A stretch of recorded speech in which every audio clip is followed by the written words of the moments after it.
And what was really interesting about that is the press conference actually started with a completely different topic. And then like 15, 20 minutes in, it then transitioned to Iran. So let's see what's going to happen. I think if they talk about Iran, people on Twitter will immediately figure that out and cut that part out and put it on Twitter. So I think within minutes you will see that the part about Iran being cut out, and you could just go on your Twitter feed and just probably play it from there. Okay. Yeah. All right. Yeah. But I have the live feed up so that we can play that when it begins and then see what's going on. Okay, so this is the next one.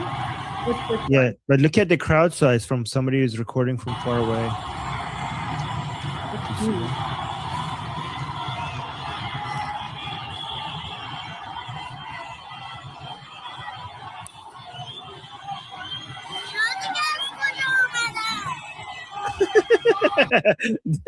The kid is shouting, "Where did these people came from?" That's so cute. Yeah.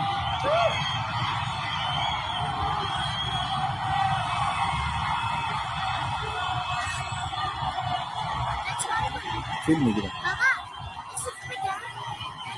بس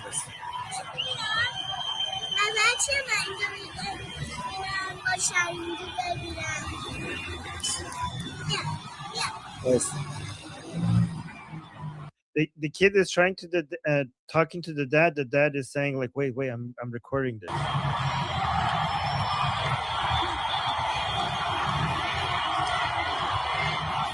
I mean, we've never seen anything like this. No.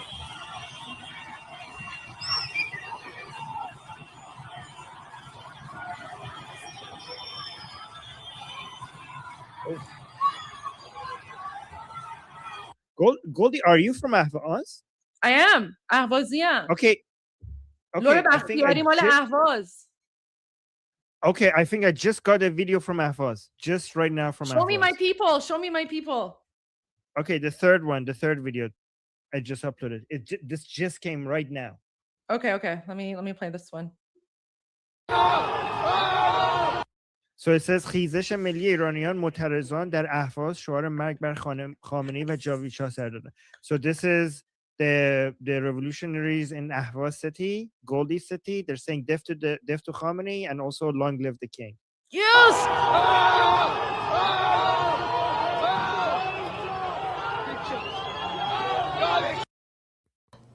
This is all. Yeah, this is live. At least those two are live. And they're showing what they're getting out of Iran right now. They're both Iranians. They're both Canadians as well, but from Iran. And they both think like I do. They both hate Iran, the Iranian regime, Islam, all that kind of stuff.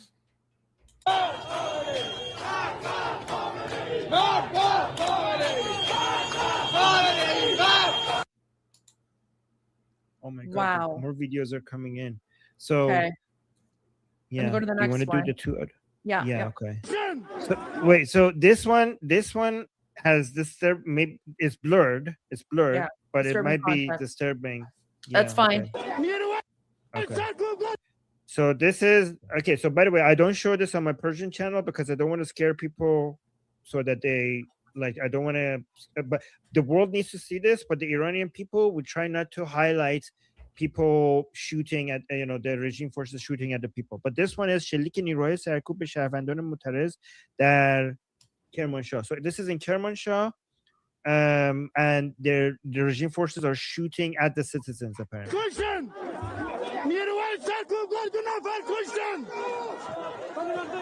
Oh, he's saying they killed they killed us. 2 نفر or 3 نفر? گفت 2 نفر فکر کنم. Okay, so they killed 2 people.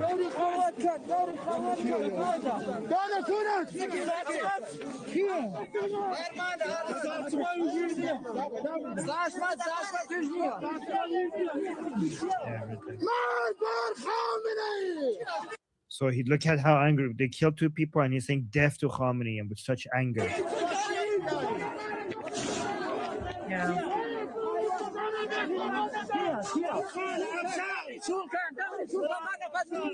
So when it's showing the body, it blurs it out. So that's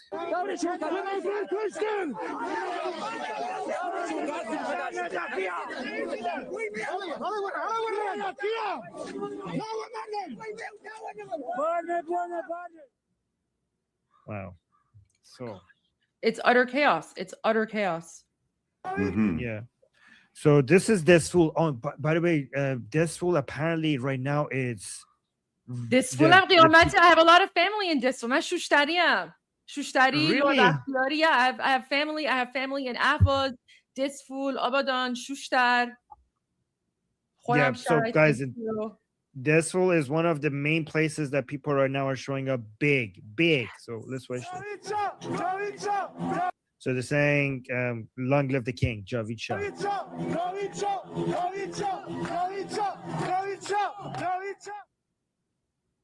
And then we have I one love from that. Tehran.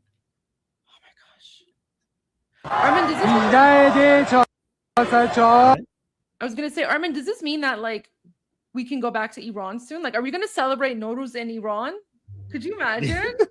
Yeah, no, right? Oh my god. Could you imagine being I able don't to know. like actually go back to like our home country and not have to worry about being murdered? Right? I'm having a hard time believing that's possible. Are Right. you? Is this actually actually? I'm having a hard time believing it as well. And like I just spilled coffee over myself. Oh my gosh, too funny. I spilled coffee all over myself. Do you want to? Poor thing. I could just put on some videos. No, I actually can't control the videos. No, you can't control that. Are you able to share your screen or something? Let me see. No. All right. Okay. You know what? Yeah. Give me like 2 minutes because I literally spilled my coffee. No worries. No worries. But thankfully, you know what? I've actually learned my lesson because I spilled my coffee before. My laptop is actually on it's higher up. So the coffee that spilled, it didn't actually spill on my laptop, thank God. It just spilled on my desk. And of course, I'm wearing all black. So I'm just basically going to smell like coffee for the rest of the day until I have time to go change my clothes.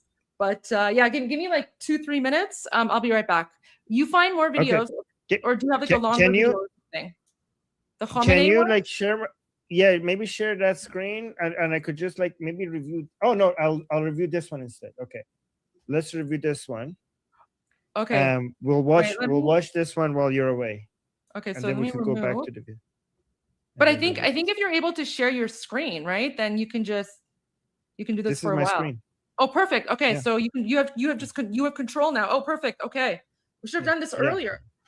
Okay. So yeah, you every time you have me on, I could just fill in for you while you're away. There we go. I love that. Well, whatever, I stole my coffee, right? So I'll be back. Yeah. I'll be back. I'm sure it happens very often. Oh, geez. Guys, so let's do this. More than 30 people have been killed and over 2,000 arrested as massive anti-government protests continue to spread across Iran, bringing into question the stability of the ruling regime. Meanwhile, a U.S. senator sent a message to the people of Iran saying, quote, help is on the way.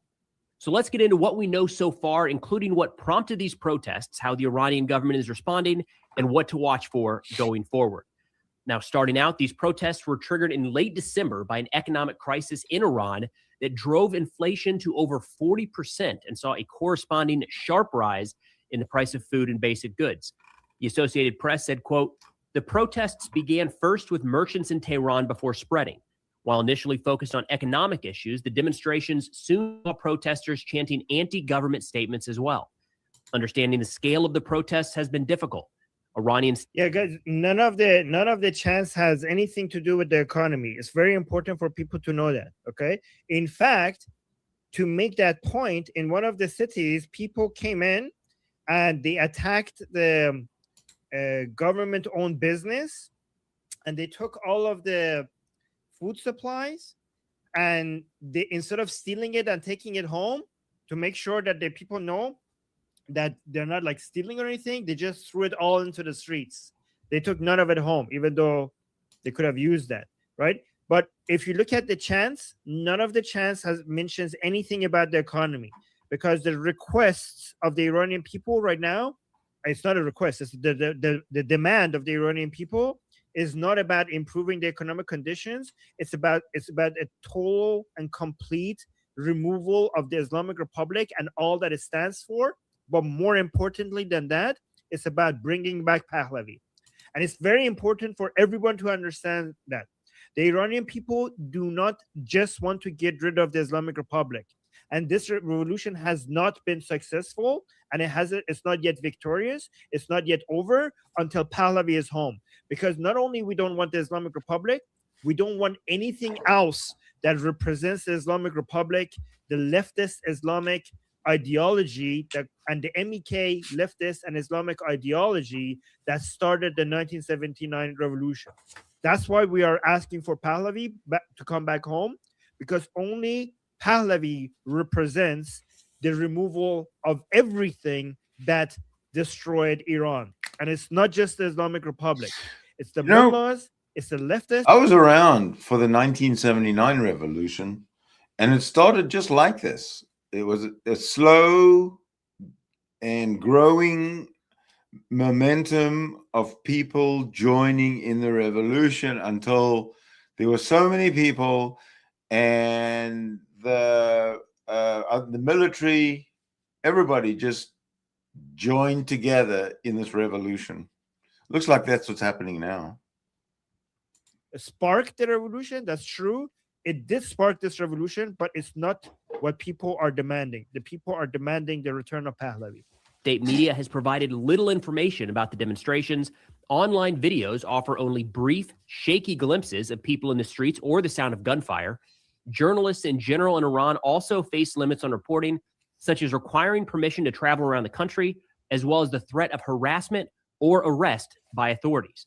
Iran International added to some of this confusion or the challenges with understanding these protests, saying on the 10th day, as the 10th day of unrest wraps up, Tehran appears to be pursuing a dual control strategy.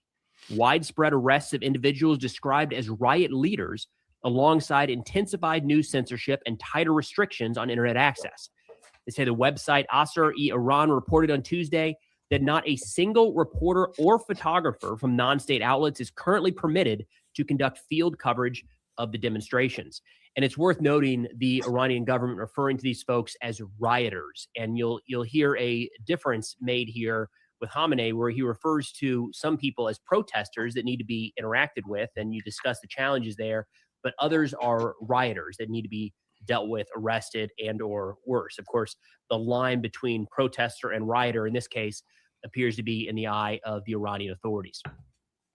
The BBC, citing human rights activist news agency, says that at least 36 people have so far been killed in the first 10 days of these. The BBC is also, by the way, very biased because they're not really covering how pro-Pahlavi, they're not really focusing on how this revolution is about bringing back Pahlavi.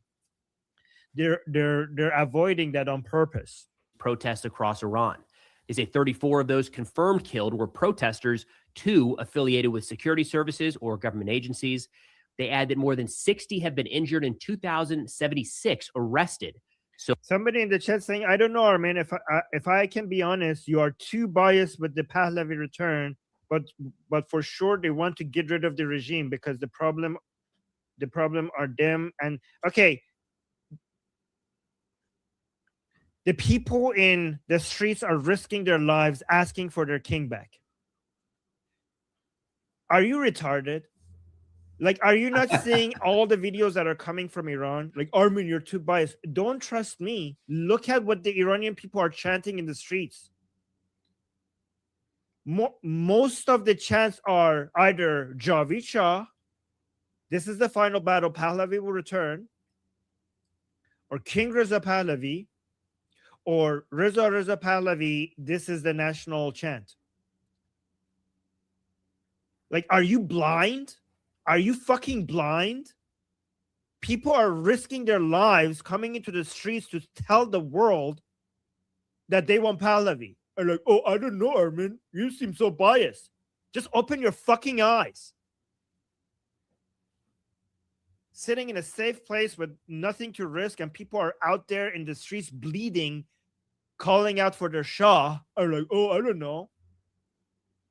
So far, which has already spread the protests, which have already spread to 27 out of 31 Iranian provinces. I want to see if this channel, which is a channel that I often like, Preston Stewart, I want to see if he mentions Pahlavi, because if it doesn't, that's really a big disappointment. I am very disappointed with so many English-speaking channels. This is why we need people like Goldie and also 2CTV, because they're constantly mentioning Pahlavi. The people in the streets are shouting the Pahlavi name, and like mainstream media is not covering that much, not as much. I mean, to be fair, Fox News has been covering that, so that's good. But like many other media outlets, like, what the fuck is wrong with you? So I hope this one, alternative media like this one, let's see if it covers it. And a quick note here, this is Iran has a lot of protests. We've seen these in recent years. This appears to be the largest one since 2022, 2023. So it's notable. And every one of these is a significant challenge to the Iranian regime. An interesting note is it does look like we're seeing some protesters kind of appeal to President Trump, saying we could use your help. USA, come here, help the Iranian people. There are pictures and videos of Iranians not just calling on President Trump specifically, but actually putting up pictures and pictures and drawings of the president, trying to, again, appeal to the United States to help their cause. Now, real quick, if you find value in any of this report. Yeah, so we need to add something here, okay? When Iranian people are asking for help, please note that the Prince Reza Pahlavi had an interview recently. I think it was with the Wall Street Journal. I think it was yesterday. And in that interview, Prince Reza Pahlavi said that we don't need boots on the ground by America or special operations like what happened with Maduro. And so many people came out, so many anti-Pahlavi people came out and like, oh my God, why is he doing that? He's so stupid. We need American support right now. He's putting Iranian people's lives at risk by saying that we don't need that. This is exactly when we needed American support. So why is he saying that? And again, let me actually call them out, because these people are retarded. Prince Reza Pahlavi himself, when Trump said that he's going to support the protesters by attacking the regime forces if they kill the protesters, Prince Reza Pahlavi came out and thanked Trump for that message. What Prince Reza Pahlavi was specifically saying in that interview is that the type of help that we don't want and we don't need, more importantly, don't need, is any troops on the ground, and we don't need America to come get involved and do a Maduro-type operation and take Khamenei. Leave Khamenei to the Iranian people. What Trump has done and what Israel has done is exactly what we needed. We don't need any American troops on the ground, and we don't need this revolution to turn into an American revolution. Trump has done the exact type of support that we needed, which is scaring the shit out of the anti-riot police by telling them that he's going to come after them. And even if he does something, it's going to be like a missile or a drone or something. There is no boots on the ground. That's the only type of support that we need. It's a type of support that scares the anti-riot police so that maybe they will attack the Iranian people less. That's the only thing we need. Khamenei should be taken by the Iranian people, and the revolution needs to be Iranian. We just need some support. We don't need somebody else to come do our revolution for us. That's what Pahlavi was saying. I want to add something to this. So Dinesh D'Souza, let me pull this up on the screen, and then we'll go back to your screen afterwards. So, all right, let me remove your media screen, but keep the screen there because we're going to get back to it in a moment. So Dinesh D'Souza actually explained it perfectly and described perfectly. So yesterday when I put out this message where I said, I'm calling it like this is Iranian revolution. We're literally in the Iranian revolution. Like I literally believe this is the revolution. It doesn't mean that we have won yet, right? Like we're still in the midst of the revolution. So it's the final push. And, people are out on the streets. The regime is going to be incredibly brutal. So I know that, but like, this is it. This is literally the revolution. So it's a final push to see whether or not we're successful. But I put this out like yesterday. It's gotten a lot of attention. Let's see here. Like, I don't know. Oh, wow. 1.7 million views already on X, 100,000 likes, 20,000 wow, that's crazy. But look at what Dinesh D'Souza. So he retweeted this, and he has a huge following, right? He's like 5. Oh, he follows me now. Oh, very cool. Oh my gosh, Nice. following me. All right, I've been following him for a while. But this is the interesting thing that he wrote yesterday when he retweeted my post. He said the Reagan doctrine. People should fight for their own freedom. We should not fight in their place, but we should do what we can to help. In this case, helping the people of Iran overthrow the regime of the mullahs is both morally right and very much in our national interest, right? And that's the difference. That's the difference for everyone watching and listening is, that's the difference between doing the regime change yourself versus helping, right? And so when he's referring to the Reagan doctrine, oh, wait. Stand fully behind the heroic men and women of ICE and will always uphold ICE, okay. law and order in the United States of America. The deadly incident that took place in Minnesota yesterday occurred as a result of a larger, sinister, left-wing movement that has spread across our country, where our brave men and women of federal law enforcement are under organized attack. Right now, immigration and customs enforcement officers are facing a 1,200% increase in assaults, a 3,200% increase in vehicle rammings, and an 8,000% increase in death threats. ICE agents are faithfully enforcing federal law to protect the safety of the American people. They're not talking about Iran. They're talking about No. the ICE Illegal aliens agents. from our Exactly. country, which is Yeah. exactly The volume what is up as nearly high as it can be, 80 guys. million Americans Well, elected change it to President something Trump else. and Vice President J.D. Vance to do. Radicals in the Democrat Party are furious over this. They don't want our border secured or criminal illegal aliens being removed. As a result, Okay, so what I'm gonna do is I'm gonna monitor. I'm gonna continue monitoring this, but let's go back to the video, your screen. Do you want to continue with this, or did you want to? Well, whatever This guy's had a- you want to do. If you have more videos you want to share or something, the screen is yours. So you go ahead Okay. and do what you need to do. I'm gonna mute my mic, and I'm just gonna like pay attention to what she's saying in the background, so that just in case it turns to Iran, I can. Okay. So actually, let me go back to. Okay, I did want to show what this we'll to do here Goldie as well, so I'm gonna. is we're wait going to for Goldie switch to come a back different channel. before I show. No, I'm here. I'm listening. I'm watching you. We'll I'm come just back muting my Oh, mic. okay. necessarily, hear the but right background now, Oh, okay. something So I'm gonna. relative, but different. We'll switch to Israel undiplomatic with Mark and Ruthie. Just toppled Maduro, and that may not even be the biggest news of the week. Tehran is trembling while Jerusalem is watching, and things are stirring in Israel too. Peace talks on one front, war on another. Stay tuned for Israel Undiplomatic.